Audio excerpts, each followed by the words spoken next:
Welcome to Let's Eat. I'm your host, Emily, holistic health coach and self proclaimed wellness enthusiast, here to meet you at the intersection of physical and mental health, the exact location where optimal wellness lies. This podcast is meant to explore all areas of mind and body wellness, designed to offer you the integrative knowledge, behavioral strategies, and mindset shifts necessary to uplevel your health and feel better today. We'll explore nutrition, sleep, movement, self-care and stress management, habits and routines, gut health, mental health, and more. I am so happy that you're here. Welcome to the table. Let's eat. Hello, everyone. Welcome back to Let's Eat. Today, I'm welcomed by my guest, Rachel Straining. She is otherwise known as the No Gluten Girl. And I'm really excited to have her on today because I have been following her for many years now. She is local to New Jersey, and her story is really inspiring for anyone who may be going through a health journey of their own or is feeling like the doctors just simply don't have answers for you. Rachel dives into her journey on how she eventually became diagnosed with Crohn's disease, and she really gets into the details about how much of an impact this had on her emotional and physical health. And I think it can really resonate with a lot of people who are maybe going through a similar experience where they're searching for a diagnosis or they're not getting the validation that they're looking for in their experience and their symptoms.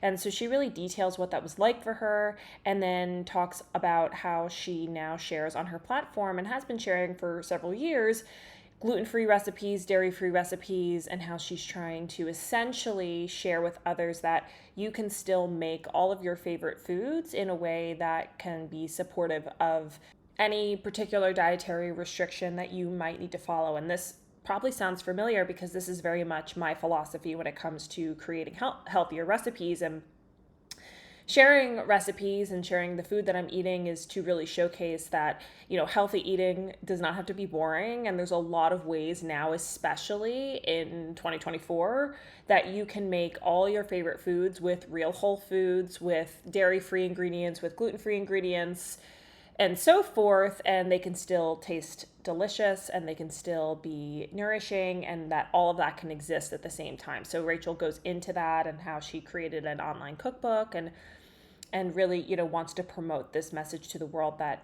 your freedom with food doesn't have to cease to exist once you've gotten a diagnosis that requires you to make some sort of dietary change. So I am really excited for you to tune into this episode. Like I said, I've been following Rachel for a while now, so it was really an honor to be able to, connect with her, get to know her story, be able to ask questions about her story, and I know that you're going to enjoy it too. So let's welcome Rachel to the table and let's eat.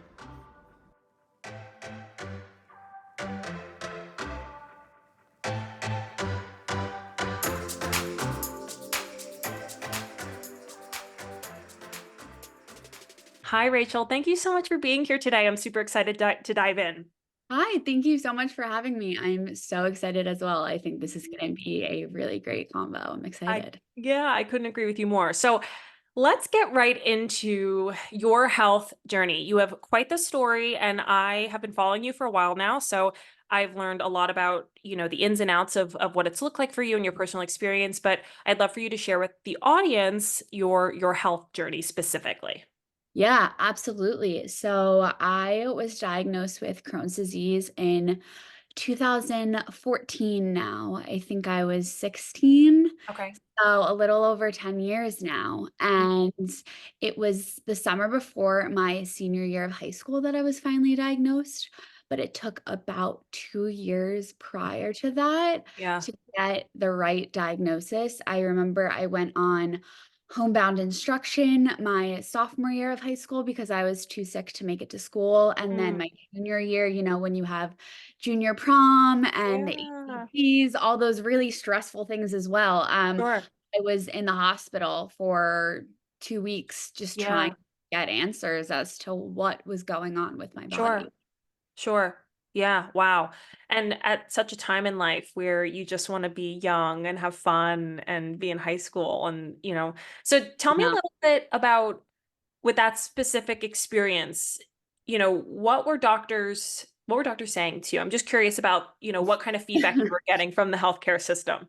Yeah, and I think this is something that ever since I made, my account and started sharing my journey, I've realized that what I went through is unfortunately all too common. Sure. And that is the experience of being invalidated when it comes to going to the doctor and sharing my symptom. And I unfortunately had to go through so many doctors and so many hospital visits. I remember being wheeled out of the hospital in a wheelchair, still without answers as to what was Mm. going on. And I remember being told, you have a oversensitivity to pain, or it's all in your head, things like that. I Yeah. think fortunately are, you know, what many people are faced with when they're looking for a diagnosis, and that was absolutely my journey, and I was very, very lucky. My mom is a psychologist, she has her own private practice, and her Mm. job is really to believe her patients, Sure. support them and their experiences and their Yeah. feelings along their journey, and I don't think without her and her pushing and helping me advocate for myself and learning to be my own advocate for myself and my health, I don't think without that I would have gotten, the answers that I did. Yeah, Yeah. yeah, and I appreciate you shedding light on this, and I'm sorry to hear that was your experience, but I agree with you. I think that there are so many people who are not getting their answers and, walking away feeling discouraged or invalidated. Like you're saying, it's all in your head, or it's not that bad, or maybe it's this, maybe it's that. Try this medication, try that, and it's really decimating our quality of life as a result, because I imagine the symptoms that you were experiencing clearly were keeping you from school and being social, and to then not know what's going on. What a horrible experience. And thank goodness for your mom for being that, validation for Yes. you and for being that advocate, especially at the age that you were at, that probably is the experience of so many people, and they likely don't have, or maybe they don't have somebody in their life Yeah. that can be that person for them. Yeah, absolutely, and I think like you said, mental health wise, I'm still going through all of those traumatic experiences in therapy now because it's really led me over the years to question my intuition. Even though it Sure. was right all along, it's Sure.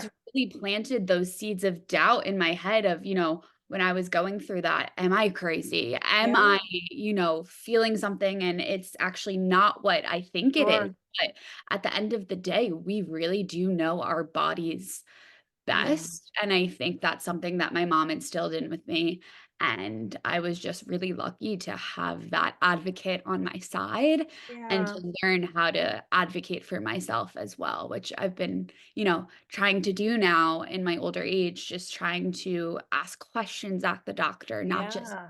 accept the first thing that comes along. So, yeah, it's absolutely been a journey. Yeah. Yeah. Yeah. Well, I'm glad that, even just at the forefront of this conversation, you've been able to kind of share a little bit more about that. And then as a result of you sharing your story, hopefully it empowers others to Yeah. do the same and to advocate for themselves. And like you're saying, to ask questions, to Mhm. dig deeper, to do your own research, because at the end of the day, you know your body best.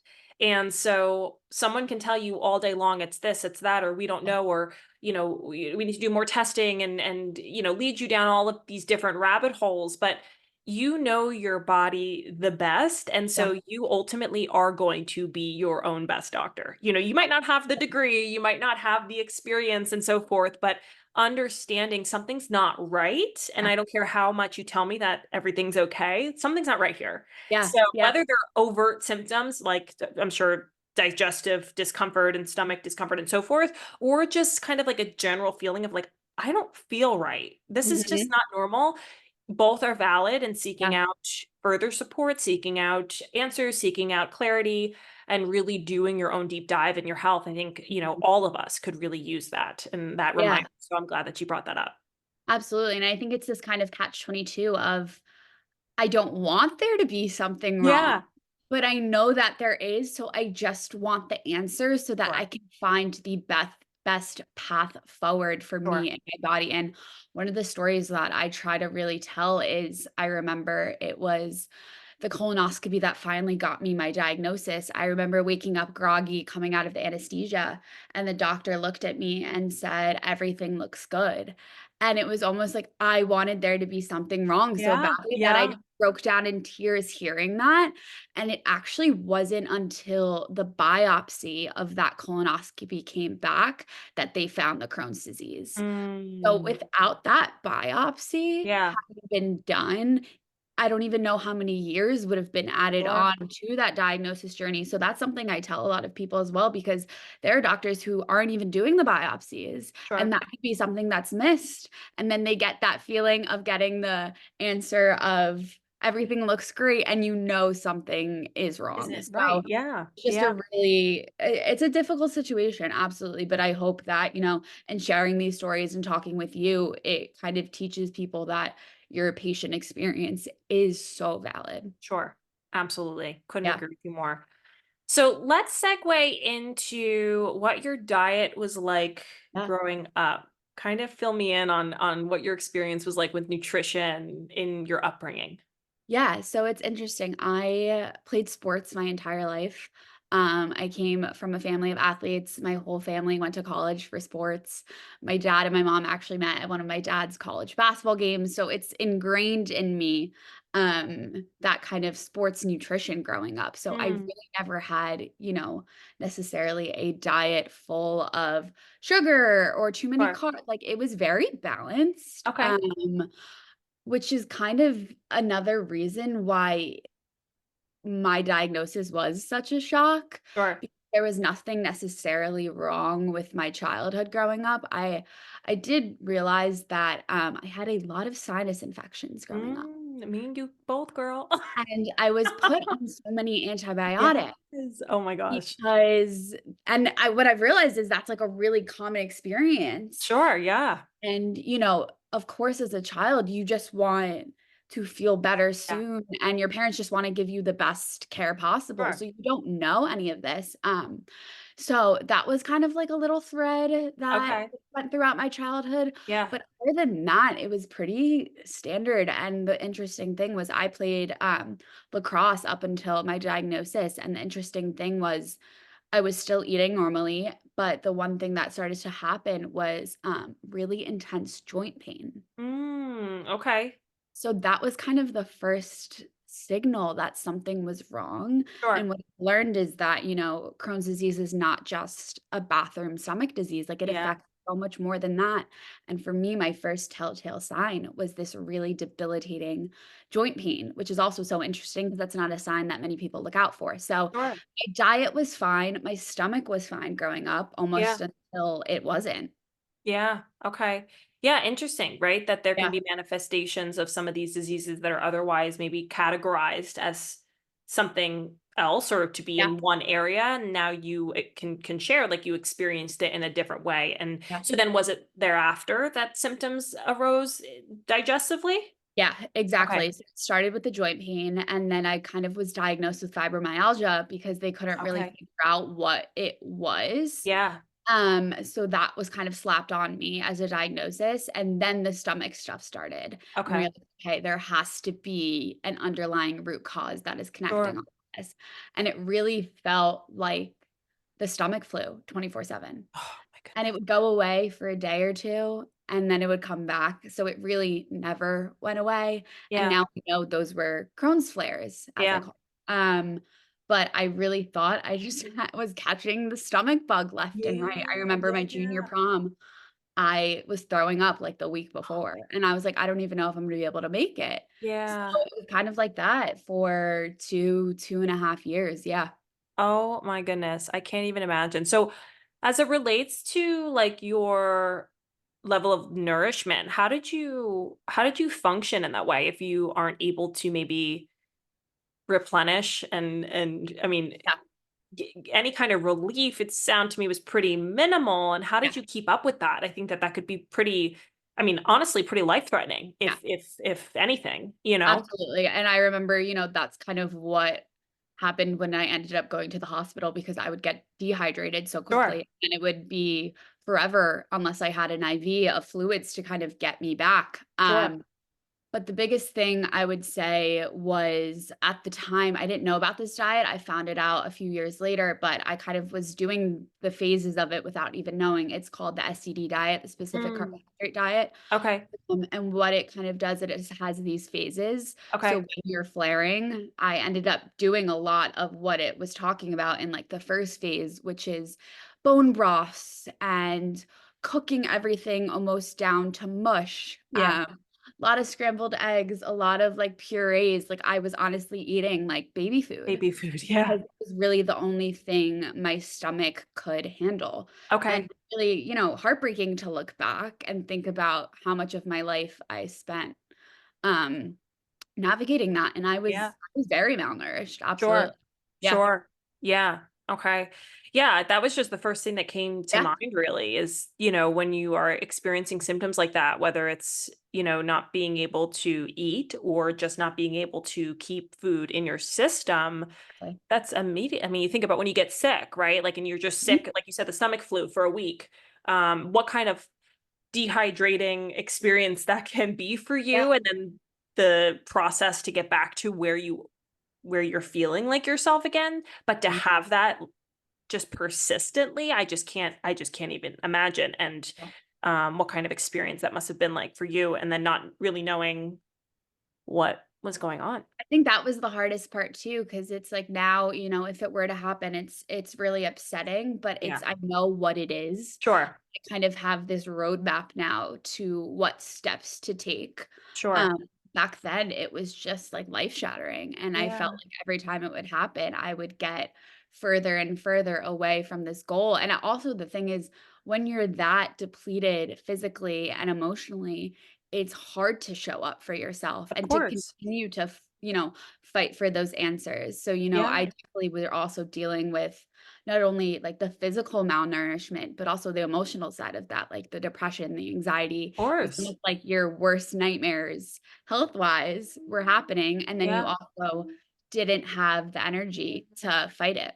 Yeah. Yeah. Oh, for sure. And I think I'm sure what contributed to your distress and discouragement was the fact that, we look to these doctors Yeah. to knowing and to helping and to treating, and in so many ways that they do, and I never want to discredit that, but Mhm. when there isn't an answer, you almost wonder, well, what am I supposed to do Yeah. when the system that I'm supposed to turn to in times like right now, right? In times like these Yeah. is incapable of helping me. What does this mean for my life? And so I can imagine, not only just from the fact that you're not getting nourishment, which we know plays a huge role in mental health, but just from the experience and feeling like you are isolated from your peers and your, experiences at 15, 16 years old, right? And then also not having the answers, the health anxiety and all of that could come along. I mean, just sounds to me like it was challenging. Yeah. Yeah. It was like put everything in a bottle, shake it up, and let it explode, and that's kind of, what happened, Yeah. and it was really hard, and I never thought I would get to where I am today, and I Yeah. think that's kind of why, it spurred me sharing my story when I kind Sure. of was scared to do so for so long. Yeah. I never wanted anyone to feel that way that I felt that Yeah. you were just describing. Like, I wanted to help. Obviously, all of our journeys are so individualized and they're so Sure. different. We can all take these little bits and pieces Yeah. from each other's health stories and kind of piece that together Sure. to maybe find those answers ourselves. And that's really kind of just what I hope to do because it, like you said, not it was challenging. It was sad, it was heartbreaking, and I'm still working through those Yeah. experiences and those emotions to this day. Yeah, which I'm glad that you said that again because you had said it before and I wanted to comment on that. That's pretty wild to think that 10 years later you're still navigating, the experience in and of itself Yeah. because of such an impact that it had on who you are and how you feel and your relationship with yourself. I mean, all of those things, we don't realize how much of a formative time it is during our adolescence, and then, how those experiences really impact us and how we see ourselves and all that. So that's pretty powerful to say that even just 10 years later, while you might have, like you said, the roadmap and physically speaking, what's going on, you've done it Mhm. once, you've done it twice, you've done it a Yep. million times, and you know how to kind of navigate it. but the emotional piece, the healing journey that comes along with that, that surpasses. It's not a roadmap maybe as clear cut as something like a Mhm. physical, nutritional, play by play, step by step process that you have is. Exactly, and it's not linear because, I'm so lucky I've been in remission now for I think it's a little over 4 years. Like, I feel Amazing. so thankful. It's my last flare was in 2019. But even saying that, I still get this sense of anxiety or that I'm gonna jinx it, and I'm still working Sure. through that. You're always Yeah. kind of waiting for that next shoe to drop. But even so, now that I am feeling well, Yeah. I was actually, I've always had a generalized anxiety disorder, but I was diagnosed with OCD last year Mm. because my health journey has felt so out of control. Sure. Once things kind of settled, it was almost like my mind looked to something else to try and seek control over. Control. Yeah. So that's just something that I think people don't talk about as much is this PTSD that comes with when you are dealing with these health issues. Sure. And I think my mom, going back to her and just being the mental health advocate that she is, it's Sure. something that I think not many people will speak out about, but it's Yeah. something that's always kind of been ingrained in me that it's important to talk about. Of So course. that's just another side to these medical journeys that I don't think are discussed or even taken seriously. Yeah. Oh, Yeah. without a doubt. I'm so glad that you said that. Just acknowledging how you're going through physical distress, but the emotional harm Mhm. and toll that it can take on you. And the Absolutely. recovery portion, like you said, it's ongoing, it's not linear, there's Yeah. triggers, it's pretty wild, even though the physical piece is behind you to some extent because you are in remission, which is wonderful. This is an ongoing journey in terms of acknowledging, the impact that it has had and will continue to have on your life, no matter how skillful and how capable you are at maintaining the status that you're at now, right? Where your symptoms have, you're managing, you're no longer in a space where you're having those flare-ups and so forth. There's still obviously that residual, like, well, what if, or could it happen? Or, well, I gotta be careful. And Yeah. that's a hard space to be for sure. It is, and it's all a cycle because, the brain gut is so connected. So Hmm. if my anxiety is spiraling, so potentially could my stomach symptoms. So Sure. it really is a lifelong journey of learning to kind of manage that the best that we can. Yeah. Yeah. Yeah. Yeah, for sure. I'm glad that you mentioned that. The gut brain relationship, and knowing how sensitive you probably are to having overwhelming anxiety, and then that impact on your gut health and your digestion and so forth. It's Yeah. all super interrelated. It really So is. so you are the no gluten girl. Okay. So Yeah. tell us a little bit about, and this is a topic I love to talk about because I've seen it too, but I'm really curious how you've seen the gluten-free space. And I mean, we could go as far as to say dairy-free space and just kind of like Mhm. these showy terms, right? How you've seen them evolved over the past 5, 10, 15 years in your journey as you've kind of, you know, evolved in your nutrition and as you've gotten your diagnosis and changed your nutritional habits. How have you seen it change? Oh my goodness. I feel like obviously we still have ways to go, but I think it has come so far since my diagnosis. I remember Sure. when I was first diagnosed, literally the only thing out there, I think at the time was like Udi's. Like that Mm. was the only Hmm. bread brand that you could find in a supermarket. Sure. Now they have aisles and stores dedicated to it. Sure. I felt so lucky to be invited to a restaurant this weekend where I was flipping through, they had an entire gluten-free and dairy-free I menu. love that. It was pages upon pages, Yeah. and usually a few years ago, the only thing that you'd be offered was, like, a really disgusting burger patty on, Yeah. like, a singular piece of lettuce. Like, Yeah. that Yeah. was Yeah. it. Yeah. Yeah. And I was able to get gluten-free, dairy-free, baked mozzarella sticks, like, just Wow. things you would never imagine you'd be able to have again, I think Yeah. come a really long way, and that's also one of my favorite parts about my job now and this journey. I think it's one of the best things to have come from all this pain and the Sure. hardship was how excited now I get Yeah. for food because I don't take it for granted, and Yeah. these things seeing new brands or new products are really exciting, and I think the space is really evolving, and I think part of that is a lot of people being diagnosed with Yeah. these conditions now. And I mean, I know so many founders who have started businesses or have created a product based on their own experience. So I think Sure. it's really grown and evolved, and it's really exciting. I don't know. Yes. That's kind of like Yes. it gets me really excited to talk about too. Yes.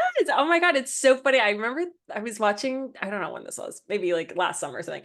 I was watching TV and a commercial for almond milk came on, and I was like, this would never be Ever. something we would see, right? 5 years ago. I mean, I think about when I started my Instagram was 5 years ago, and things were pretty minimal, like you're saying. I Yeah. mean, they still existed, but just in the past, think about high school, but just in the past couple years. Now, I think there's a flip side to this where now everything's dairy free, everything's gluten free, right? And Yeah, there's maybe yeah, and it's not lesser health. actually really the best for Yes. you, and yeah, Right. absolutely. And they're, health halos that, convince the consumer that it's a healthier option. But just the fact that we have exploded in this space of having so many options, like you're saying, we're even restaurants and you know, stores and all of these locations are really being proactive and offering these populations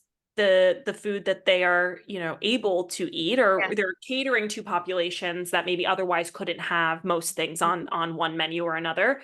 It's just wild. And then you go through the grocery store and there's so much there now. It's cool to see that it's happening within just a few years, in a time where you and I are so immersed in the wellness world, because we're seeing how it's grown. Whereas, like, 10 years ago, you just soy milk was like the only non-dairy option. That was yeah, it, and you I can't know? really eat soy, and so I was Sure. kind of like I remember just milking my own nuts, Yeah. like, at home with, like, a nut milk bag, That's and so going funny. everywhere in my parents' kitchen, and it's like, Yeah. it's fun and it's exciting, but, like, it's tedious, and Yes. it's it takes a lot of time, and again, the Yeah. mental thing, it's a lot of mental preparation. Sure. Now I feel so lucky that I can go get almond milk Yeah. as a alternative at my Yes. local coffee Coffee shop. shop. Like, Yeah. it was never a thing. Yeah. Yeah. Yeah. It's pretty cool. It Yeah. really is. Like you said, it's exciting, and it's totally exciting for me too, just Yeah. because it's really neat how I can only imagine in another 5 years, 10 years, like what we'll see, as times continue to change. Now, obviously, there's ways to go, right? We know There's that. ways to That's go, absolutely, but I yes. think I think the other thing that we kind of touched on too is when you talked about in high school kind of feeling different than my peers and, like, Mm, in college that kind of carried through, and now with these different resources and options out there, it helps this mental social aspect of all yeah. this as well, even, and it's stuff that tastes good too for Yeah. other people. I live with my boyfriend and he is not gluten free, but when I make lentil pasta or chickpea pasta, like, Sure. he eats it and thoroughly enjoys it, Right. and definitely wasn't the case, Yeah. and it makes this communal aspect of food and Yes. eating, kind of exciting and fulfilling again, and I think Yes. that's a huge part of it too. I can go out to eat with my friends. We got dinner in the city on Thursday, and I got to have gluten-free pasta, and it Yeah. was marked, and it came with, like, a little flag, Yeah. and I felt safe eating it, and I just got to enjoy my time with my friends, and I Sure. used to have to I remember when I worked at my corporate job, we would call it BYOC. I would bring my own, like, chicken in, like, a bag because we would have these long work events and I needed protein. Yeah. There's nothing really out there yet that was convenient and easy. Like, it was hard, and now Yeah. it's made it a lot easier. Yeah. I really love that you bring that up, because I think there is this notion that for anyone who has dietary restrictions Mhm. or is just choosing to be a little more healthful, right? Whether or not they need to avoid gluten, whether or not they need to avoid dairy, or fill in the blank, it does reinstill maybe this sense of I can be like everyone else to some extent. Because think about, for so long, if you're on a diet, everyone else is having pizza and you have to have the salad, or everyone else is having pizza because you're dairy free and you can't have it, so you have to have the salad. And I know it's not always so black and white, but I Yeah, think like what you're saying is this welcomes everyone to some extent. Obviously, it's not, I don't want to generalize it, right? But yeah.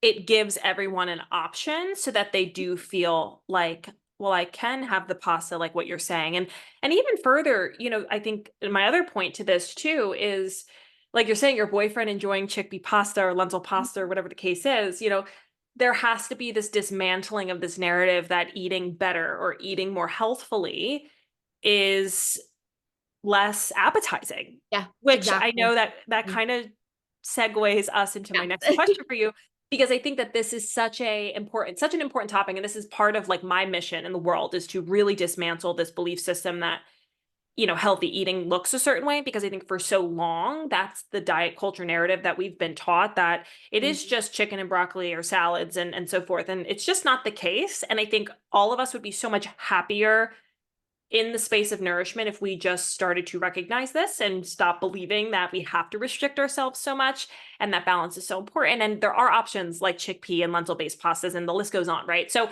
I'll ask you this because, like I said, this is relevant to the next question that I wanted to ask you.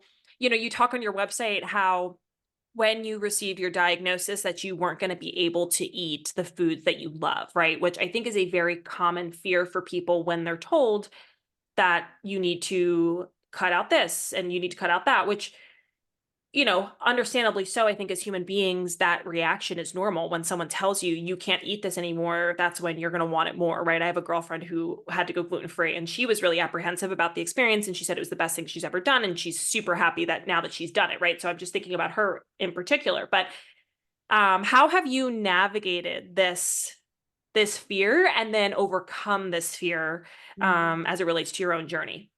Yeah, so I'll start when I was first diagnosed. I grew up watching Food Network. Like that was my favorite thing. I could watch it for hours. And I kind of, it took me a while to get to this point of acceptance with my diagnosis, especially being diagnosed right before I was getting ready to kind of go off to college and Sure. just being, sick and tired of feeling sick and tired. But then at some point it kind of just shifted of like, wait, no, like I hold the key to like actually living a life that I embrace this and Yeah. kind of, it's up to me to accept this and get a little creative with it. And I kind of started to see my dietary needs, I say, as like a basket on Chopped. And I was like, what fun thing can I come up today Yeah. with this list? Yeah. So that's kind of how it started for me, but I've always loved cooking. And I think that kind of spiraled into me getting creative in the kitchen Yeah. and also learning to have fun with it again Okay. rather than approaching it with this fearful lens. I Sure. think that was a big shift of, for so long like we talked about, I really couldn't eat anything. Yeah. So now I kind of tried to see it as like I get to have these Yeah. things, but I Yeah. only can have X, Y, and Z. And kind of flipping that script mentally Sure. led me to kind of get excited and get creative. And I started looking up my favorite recipes and seeing what ingredients they were made with and kind of trying to figure out what I could swap them with. Yeah. And Yeah. that's really how it all started, and it just blossomed into this passion and this excitement for gluten-free food that actually tastes good, and not Yeah. only tastes good, but brings people together like we talked about, is a form of enjoyment and a Yeah. form of socializing, that Sure. really is what I try to do, and I came out with a cookbook called Meals Reimagined, and I feel I like love that that. kind of summarizes what I try to do with gluten-free food is take something you never thought you'd be able to have again, like I once thought, and really flip it on its head and reimagine it. Yeah. I love Yeah. that. That's such an inspiring story. And the title of that cookbook is also extremely inspiring, like reimagined, right? Like being able to feel like, yeah, I can eat the foods that I once loved. And now access just continues to expand in terms of what's available. And so just being able to put in that legwork and say, all right, these are my circumstances, and I could mope and be sad and cry about the fact that I can't have this, I can't have that, or I can And I like, did, yes, and I for sure. did. And Yes. then you get to a point, it's like, where is this going to get Yes. me? I'm Yes. just going to, fulfill this self-fulfilling cycle of being Yeah. sad and upset about it. Yeah. So I moped and I cried, and there were a lot of tears shed and a lot of, hard mental times. But like you said, at what point do you say, okay, I have to take that into my own hands? Sure. Yeah, I love that. I love that Yeah. realness. Like, yeah, Yeah. there were I tears. just had to say, I was like, no, I definitely cried. Yeah, well, and to that point, that is valid, right? I Yeah. want to Yeah. never want to say, yeah, you should just be over the moon and so happy that this is now your No. lifestyle because Yeah. changing your dietary Hard. habits, it's hard. I mean, I something I've learned is it's so rooted in our upbringing and what we've normalized in our households and what we love and what we find, nostalgic. And I mean, there's so much to food and community, like you're saying, where we associate, meals and sharing time with others with the food that we're eating and holidays. And there's so much to it, right? It's not just food, there's so much more behind it. So it can be almost culture shock, right? To then suddenly have to change it. So having those moments where you're processing the fact that, yeah, my life's going to change, all good. Now we know that it's going to change for the better though, right? Because in your case, I'm sure there was a lots of, symptom reduction, symptom improvement, and so on, right? But when it Absolutely. comes to kind of the mentality that you now have where you like you said, you flip the script of like, okay, this might be the case for this percentage of the foods that I'm eating, but what can I now do instead in order to still be able to eat the foods that I love in a way that still meets or that fits into the criteria or the framework that I have now in front of me, right? Yeah. And doing that and being able to share that.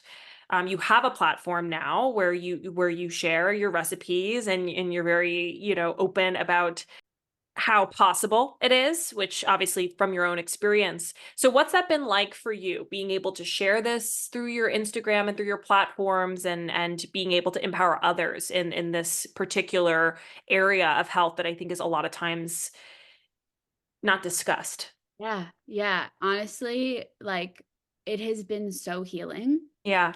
And it has been so fulfilling.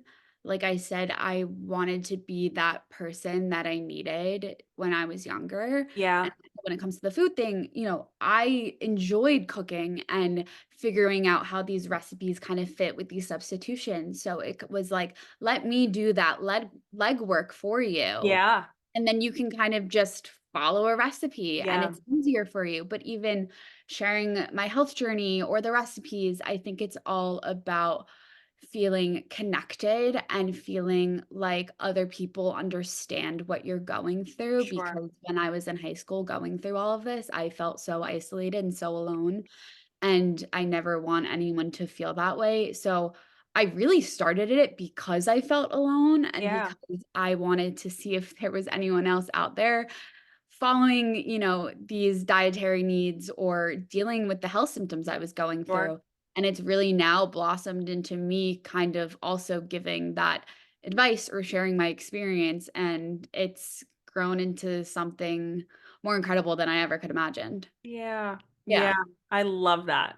I really love that. Isn't that so Yeah. powerful that from your own experience and your own suffering, you can touch the lives of so many people. And thank goodness for the beauty that is social media and being able to have that space and be able to really, I would argue probably, the most powerful thing, I'm sure that one of the most powerful things that you can share outside of just recipes for people who might be going through through a similar experience that you have, which I think we could argue progressively, we're seeing more digestive distress, we're seeing more digestive inflammation. It's just continuing to be so much more prominent across the Mhm. spectrum of disease, not just in terms of indigestion, but issues like autoimmune and, colon cancer and things of that nature that we're just seeing such an explosion of. But I think back to my original point, I think the validation that you're bringing people through your platform and letting them know based on your own experience that their symptoms are valid and there are answers out there. You just have to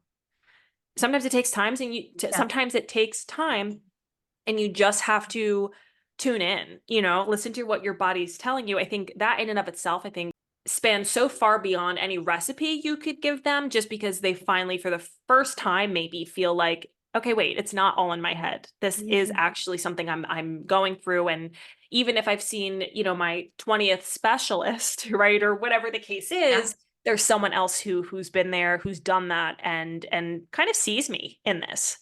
Yeah, you put that into words so perfectly because, beyond the recipes, beyond the videos or the stories, like that really is the root of this Sure. is just providing that safe space and also that validation that I see you, I hear you, I understand what you're going through. I've Sure. gone through it myself. And while I may not be in the trenches with you at this current Yeah. moment, like, I get it, Yeah. and that is a really powerful thing, and people can say whatever they want about social media, and I have my times where I just wanna throw my phone.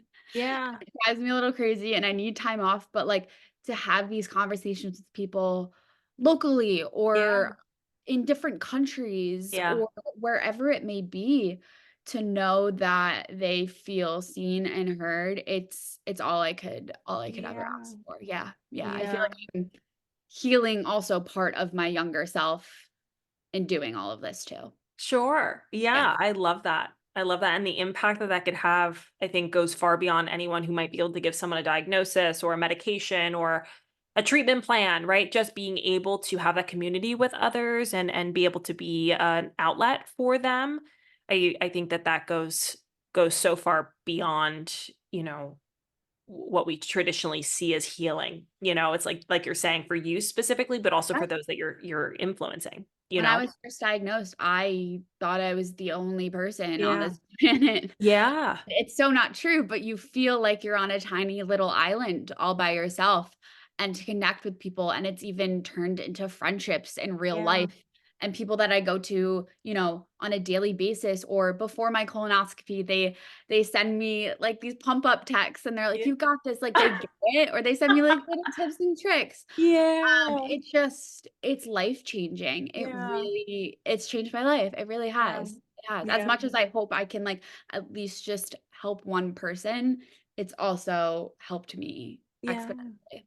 Yes, I love that so Yeah. much. That's so powerful. Yeah. Yeah. So, Rachel, what are you doing currently outside of just content creation? Are you seeing any clients? Are you doing any kind of one-on-one work or anything? Share with us what it is that you do through your social media in terms of day to day. Yeah, so as of about 2 years ago, the No Gluten Girl became my full-time job, which is so Okay. surreal. Yeah. So I feel really beyond lucky that I get to do that That's and what I amazing. love and what, helps people for a living. I'm Yeah. not seeing clients or anything of that, I've always thought of it, but like you kind of said, I don't know if I have the time to, like, go back to school as much as I want to, Sure. Yeah. but I think kind of how you mentioned offering that patient experience is a different side to it that Yeah. I kind of try to fill that gap of a patient who understands what you're going through and kind of can guide you through that mental aspect of it. Sure. Um, and I feel really lucky as well to work with brands who are kind of reinventing this space and Yeah. offering new, whether it's baked goods or healthy pizzas or a new smoothie company, whatever it is, Right. I think that I also, as much as I wish I had a, like, medical roadmap to follow, Yeah. I Yeah. also kind of wished I had this, list of good companies and good foods out there. So, that really kind of is, the 2 things I try to do is, 1, share my story and offer support for people going through it, emotionally, and then also kind of provide a list of exciting restaurants to go to or Yeah. new foods to try. So, Sure. yeah, that's kind of the gist of it. I have the website and I have the Instagram, the TikTok, and then I have that ebook as well that I think Yes. was a labor of love and really important to me. And hopefully I can, Yeah. expand on that down the line. But that really is Yes. the 2 things I try to focus on. Yes, I love that, and I'll link the cookbook in the show notes for anyone Thank you. interested. That's awesome though, and I feel like you are the resource, even though, like you said, not seeing one-on-one clients and so forth, that direct kind of support maybe isn't where you're at, obviously, but you are giving them something that when they get the diagnosis and they work with someone or a Yeah. healthcare professional, whatever the case is, that they can turn to that has these are the brands, these are the recipes. And I think that that is such a pivotal part of the process because how many people turn around from a doctor or whomever and they're like, okay, I have to go gluten free. how do I Where do I how do even I do start? that, right? Exactly, exactly, and I Yeah. sometimes feel a sense of imposter syndrome with it all Okay. because I don't have a medical expertise. I don't Sure. have, a nutritionist title or anything like or the schooling, but I have the lived experiences. Yes. Yes. So I think that can offer just another added bonus Of along course. people's journeys, and my DMs are always open. I'll Yeah. try to, I wanna try to work on, even like a directory of like really Mm. good doctors or professionals in the area, Sure. since that's like what I can speak to locally, but Yeah. even stuff like that, just Yeah. guiding them to maybe the right resources who then can give them the professional, Sure. medical advice, but I Yeah. like to kind of be, a stepping stone or a guiding light along the way, within those, processes. Yes, I love that. You are making do without having any kind of background, like you're saying, like wanting to go back to school, not it not making total sense, but you're still able to offer such value to people that we otherwise wouldn't have Yeah. because it is so overwhelming to navigate. Well, what doctor is going to be more holistic or more thorough with their care, or how do I know if this recipe is even, that healthful for me, or what Even gluten gonna free. work? Like Yes, yeah, but, like, just all of these questions that I think Yeah. are what people face, and they do it alone, and then they feel discouraged, or they feel, like, overwhelmed, and how many times has that happened to us where, we feel overwhelmed by something, and then we just abandon ship. We're like, "Well, this Mm, is too hard, I can't do this," so you are putting yeah. forth resources and really, catering to the population that feels, number 1, maybe alone in their journey, but also just feels like, "I don't know how I'm supposed to do this." They have no experience with it, and you're saying, "Well, hey, follow along, and here are the options. This is what I would suggest because my experience, is meaningful, right?" And I think one of the most valuable things that we can do is share our own experiences, because there's nothing more real and authentic to what we've gone through and how we can touch others as a result of that. So regardless of what kind of, like you're saying, the degree, I can Yeah. relate to that imposter syndrome, experience. Yeah, And I it's think, real. yeah, it's real. And I think it can feel so daunting and overwhelming to not only get a diagnosis, but then leave the Sure. doctor's office with a pamphlet Yeah. after your life just changed Sure. Sure. completely. And it's like, where do you go from there? So Sure. I hope that can kind of be the stepping stone of my account and what I share to kind of, make it a little less Yes. overwhelming. Yes, I Yeah. love that. That's Yeah. that's amazing. That's Yeah, amazing. that's That's the goal behind yeah. everything, it really is. I love that so much. So, where can everyone find you? You just kind of mentioned a few of your platforms, but I'd love for you to kind of shout them out so everyone can follow along and maybe reach out to you if they need support. Yeah, so I'm on basically every social media platform you can think of, Instagram, TikTok, Pinterest, and then my website is all the No Gluten Girl. So those are the usernames, and then my website is the noglutenGirl.com. I got very lucky, with getting all of those Yeah, domains. I did. I was gonna say, yeah, Yeah. you did luck out with that. That's awesome. I Yeah, really yeah. did. It came to me and I was like, I'm I'm giving snatching it all up. of these, snatching it up. But yeah, that Good for is you. the Yeah, No I know Gluten that's Girl tough on now. everything. Yeah. All right, It Rachel, really well, thank is. you so much for being here. It really means so much to be, and really so inspiring to hear your story. Like I said, I've been following you for a while, and we're both in New Jersey, and so I felt really excited to ask and invite you to come share your story. And I'm sure that it's going to touch a lot of individuals who maybe are navigating something similar, or their own type of wellness journey or symptoms of some capacity, and shedding light on the realness of that experience, being authentic and transparent about what it was like for you, and really offering that sense of encouragement, I think can go such a long way. So I really appreciate your time and what you've had to share. And I'm just really excited to see what comes next for you in the future. Oh, thank you. I Yeah. felt so happy that you reached out and wanted to do this with me. Like you Yeah. said, the imposter syndrome, and just, hopefully this can reach people in your audience, in your community, and to help them feel less alone and know that what they're going through is valid and it is not all in their head, and they Yes. deserve, those answers and to live a happy life alongside their chronic illness. Yes, Yeah. yes, absolutely. Well, thank you so much So again. I appreciate you. And thank you to everyone who is here listening and tuning in. all the information that you need to reach Rachel will be linked in the show notes if you're interested in following along with Rachel's journey and seeing what she's up to and downloading her cookbook if you're interested as well. But thank you again for being here. It means the world to me, and I look forward to you tuning in next time. And in the meantime, be well.